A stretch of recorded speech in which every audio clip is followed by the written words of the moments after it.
দক্ষিণবঙ্গের মানুষের যদি হাসিনারে যদি জুতা বানাইয়াও দেয় না গাছ চামড়া কাটিয়া, তবু ওই দক্ষিণবঙ্গের বরিশালের এই ডিস্ট্রিক্টের মানুষের আমাকে ঋণ শোধ হইবে না।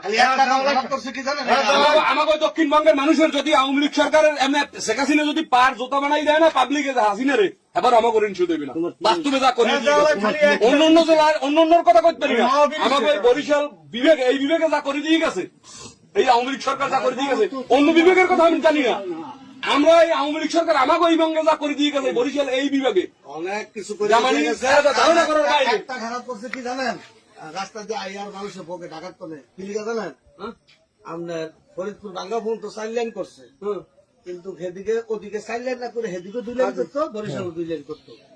আরো কত সুবিধা ওই আপনার ভাই সময় তো মানুষের শোনেন আমরা কি বলি, আপনি মানে না মানে না আওয়ামী লীগ সরকার যদি এই 5 বছর যদি মনে করেন থাকতে যাইতে পারতে, আওয়ামী লীগ সরকার এই 5 বছর যদি থাকতে যাইতে পারতে, তা আমার মনে কয় যে বাংলাদেশে কোন রাস্তাঘাট বাদ থাকতে না। আপনাদের একটা জিনিস চিন্তা করে দেখেন, এমন কোন ঘর নাই এখন বলতে পারবে যে কেউ কারেন্ট নাই, কোন লোক বলতে পারবে আওয়ামী লীগের এটা অবদান। একটা জিনিস মনে করেন আপনার রাস্তাঘাট যেখানে যদ্দূর আছে রাস্তাঘাট এমন কোন রাস্তা নাই যে সে করে দিয়ে যায় নাই। আপনি দেখেন যেখানে কালমার্ক আমাকে ওই জায়গায় ব্রিজগুলো করে দিয়ে গেছে। এখন একটা সরকার যদি উন্নয়ন দেশে করে, সে যদি একটা কাজ আনে তো পাবলিকে কোন কেনা না খাইবে, কোন টাকা কেনা না খায়, টাকার প্রতি লোক সবাই গেছে। এখন যারা আছে এরা কি টাকা খায় না? খায় না।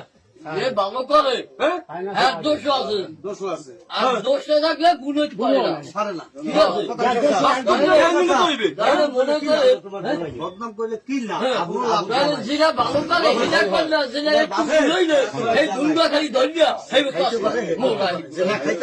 করতে পারে না। ভালো জুয়া খেলে কিন্তু বুঝায় না, ভালো করে করে